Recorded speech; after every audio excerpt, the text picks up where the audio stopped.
नमस्कार दोस्तों, स्वागत है आपका ग्लोबल अर्थ में। तो आज फाइनली डोनाल्ड ट्रंप ने जैसा कहा था कि हमने 2 अप्रैल को बहुत सारी कंट्रीज पे हम लोग टैरिफ रेसिप्रोकल टैरिफ लगाएंगे, और जैसा कहा था वैसा ही उन्होंने किया। आज सुबह से ये खबर काफ़ी न्यूज़ में बनी रही कि ट्रंप ने भारत के ऊपर में 26% का टैरिफ लगाया है, और सभी बहुत सारे कंट्री पर लगाया है। जैसे यूरोपियन यूनियन पे 20% लगाई है, चाइना के ऊपर में तो 54% का लगाया है। अब यहाँ पर कनाडा, मैक्सिको वो पहले से टैरिफ लगा हुआ भी था 25% का, फिर बाद में सस्पेंड भी कर दिया गया था। अब उन्हें एग्जेम्प्ट रखा गया है। इसमें और भी हमारे बहुत सारे जो एशियन नेशन है, जैसे जापान हो गया, साउथ कोरिया हो गया, उनके ऊपर में भी काफ़ी हाई टैरिफ लगाया गया है। अबाउट 25%, 29% ऐसा लगाया गया है। और आप सुन के कुछ काफ़ी ताज्जुब हो जाएंगे कि वियतनाम के ऊपर में 44% का टैरिफ लगाया गया है, और हमारे जो नेबर है जो पाकिस्तान, उनके ऊपर में 20% का टैरिफ लगाया गया है। 29% का, माफ़ कीजिएगा, 29% का टैरिफ लगाया गया है। हमारा जो बांग्लादेश है उनके ऊपर में 34% का टैरिफ लगाया गया है। श्रीलंका पे 44% का लगाया गया है। लेकिन खैर छोड़िए, बांग्लादेश और पाकिस्तान इतना मैटर रखता भी नहीं है, क्योंकि उनका इतना डिपेंडेंट नहीं थे यूएस के ऊपर में। लेकिन हाँ, झटका ज़रूर लगेगा। तो इसमें अब भारत की जानने की जरूरी है कि आखिर डोनाल्ड ट्रंप ने आखिर ऐसा क्यों किया। देखिए, आपने न्यूज़ में सुना भी हो, काफ़ी बहुत सारे, जैसे गूगल के ऊपर में 6% की एक टैरिफ थी, उसको हटा दिया था गवर्नमेंट ने। और बहुत सारी जगह गवर्नमेंट ने अपने पॉलिसीज़ को ईज़ किया था। और रिसेंटली गवर्नमेंट ने कहा भी था कि हमने अभी जो नॉर्मल हमारा टैरिफ लगा हुआ है यूएस के ऊपर, जितने भी गुड्स हैं उस पर आपका नॉर्मली हमारा जो टैरिफ है वो 10 से 12% तक ही है। और जो 0.03% ऐसा कुछ गुड्स होंगे जिनके ऊपर 50% से हार्डली ऊपर गया होगा। नहीं तो इतना ऐसा कोई गुड्स नहीं है जो 10 से 12% के रेंज में ना हो। तो ये देखा जस्टिफिकेशन लगता भी है। लेकिन सोचने की बात है कि ट्रंप ये डेटा कहाँ से लाए, ये किस तरह का डेटा यूज़ किए टैरिफ लगाने के लिए। ये काफ़ी बहुत सारे कंट्री के लिए अनबिलीवेबल था, और एनोइंग भी था कि समझ में नहीं आया कि ट्रंप किस बेस पे इस तरह का टैरिफ इम्पोज कर रहे हैं। जैसे ब्रिटेन ने कहा कि वो इसका विरोध कर रहे हैं, और इसके ऊपर में ट्रंप से बात भी करेंगे। यूरोपियन यूनियन ने भी इसे कंडेम किया कि हम भी रेसिप्रोकल और टैरिफ लगाएंगे। और चाइना, जापान और साउथ कोरिया पहले ही उन्होंने इस डील पे साइन कर लिया था। एक डील पे उन्होंने साइन किया था कि भाई अगर ट्रंप कुछ ऐसा करते हैं तो उसका हम लोग बहुत कड़ा रिप्लाई करेंगे। तो अब देखते हैं क्या होने वाला है। और बाकी जो कुछ कंट्री है जो बच गए हैं, जैसे नेपाल, भूटान, जिनका लिस्ट में नाम नहीं है, वो सारे कंट्री, लगभग 180 कंट्रीज के ऊपर में ये टैरिफ लगाया गया। और जो बच गए हैं उन कंट्रियों के ऊपर में भी 10% का लगा दिया गया है एक्स्ट्रा।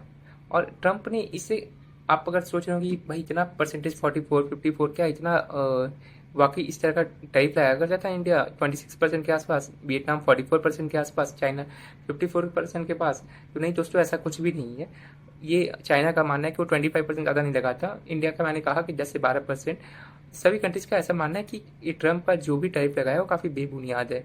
वो सही कोई इलॉजिकल आदमी बैठा होगा जो पता नहीं कैसे जैसे तैसे बनाकर ट्रंप के सामने पेश किया, या ट्रंप ने इसको पेश किया। तो काफ़ी अजीब सा था। और डोनाल्ड ट्रंप का जो एक वीडियो भी है, काफ़ी वायरल हो रहा है ट्विटर पे।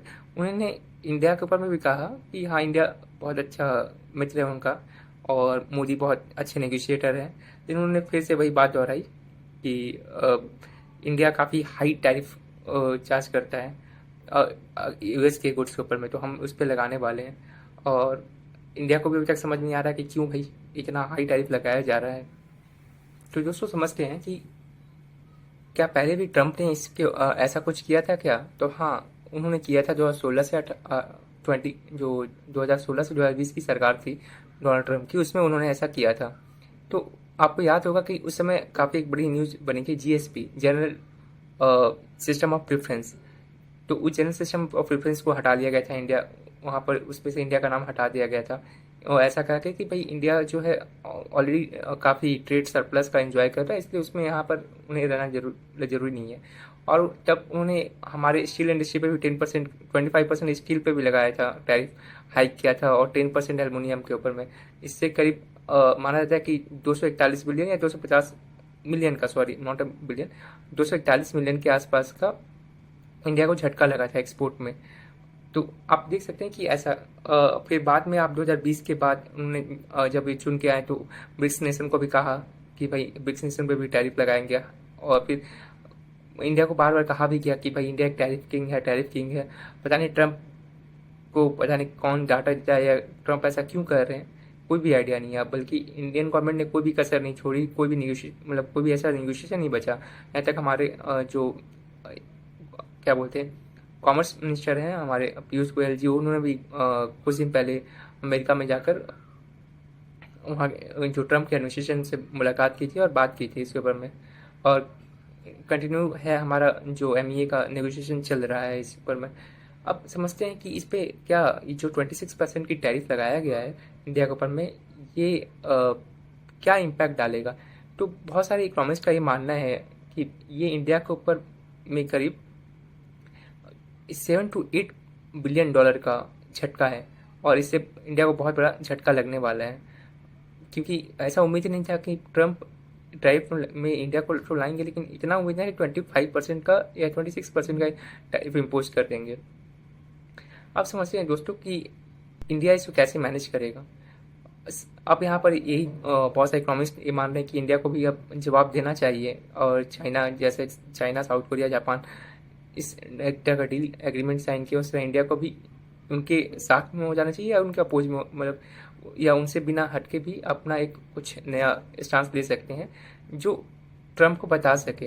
या दूसरा तरीका है कि ट्रम्प गवर्नमेंट को आप समझा सकते हो कि भाई ये जो आप लगाए हो, जो भी कैलकुलेशन है आपका सही नहीं है, और उनको सही डेटा के साथ आप बता सकते हो और रीनिगोशिएट कर सकते हो इसके ऊपर में। और काफ़ी इसमें 9 अप्रैल तक टाइम भी मिला है 1 वीक का, कि भाई आप ये जो इम्प्लीमेंट होने वाला है आपका टैरिफ 9 अप्रैल के बाद से ही होने वाला है। ये रही आपके दोस्तों। सेकेंड ये हुआ कि क्या इससे अमेरिका पे इम्पैक्ट पड़ेगा। हाँ बिल्कुल अमेरिका पे इम्पैक्ट पड़ेगा, क्योंकि अमेरिका बहुत हाई इम्पोर्टिंग कंट्री है। पहले की तरह नहीं है जब एक्सपोर्ट किया करता था, आज के टाइम में अमेरिका बहुत ज़्यादा इम्पोर्ट होता है। तो अब क्या है कि अमेरिका इम्पोर्ट करता है तो नॉर्मली है कि वहाँ पे ये प्राइसेस बढ़ेंगे, क्योंकि बिजनेसमैन जो है या जो भी यहाँ पर गुड सेल कर रहा है वो अपने जेब से तो देगा नहीं, वो अल्टीमेटली कस्टमर से ही चार्ज करने वाला है। भले ही 26% वो मान लीजिए कि किसी प्रोडक्ट का दाम 100 रुपया है, अब 26% और ऐड हो गया तो जरूरी ये 126 वहाँ का प्राइस हो जाएगा। ये बिजनेसमैन कभी अपने जेब से नहीं देने वाला, अपना कॉस्ट कटिंग करेगा भी तो बहुत कम करेगा, वो ज़्यादा कम नहीं करने वाला। तो आप ये समझ लीजिए कि अल्टीमेटली अमेरिकन जो कंज्यूमर है उन्हीं को बियर करने वाला है, और इससे महंगाई दर अमेरिका जो पहले एंजॉय करता था 2% के आसपास, 2.25, और ये नॉर्मली इसमें एंजॉय करता था, अब वो 4, 4.5, ये हो सकता है इंडिया की तरह 6% तक वो मंदी देखें और बहुत बुरा इम्पैक्ट पड़ सकता है। लेकिन ट्रम्प का ऐसा मानना है या उनकी गवर्नमेंट का ऐसा मानना है कि ये जो है शॉर्ट टर्म में इम्पैक्ट पड़ेगा, लेकिन लॉन्ग टर्म में करीब यूएस को 700 बिलियन का बेनिफिट होने वाला है, जो हर साल 700 बिलियन जनरेट करके देगा टैरिफ। लेकिन समझने की बात है कि ये जो टैरिफ आपका 700 बिलियन आ भी रहा है वो किसके द्वारा आ रहा है, ये आपके जनता के ही द्वारा आ रहा है। जनता ही आपके पैसे दे रही है, उसको पे करेगी गवर्नमेंट को, वो पहले करे या बाद में करे इससे फ़र्क नहीं पड़ता, लेकिन अल्टीमेटली आप जनता को ही चूज़ क्या आप लाओगे। तो क्या लगता है दोस्तों कि ये एक सही रास्ता अपनाया है डोनाल्ड ट्रंप ने। तो इस बारे में आप में ज़रूर कमेंट सेक्शन में बताइएगा। धन्यवाद।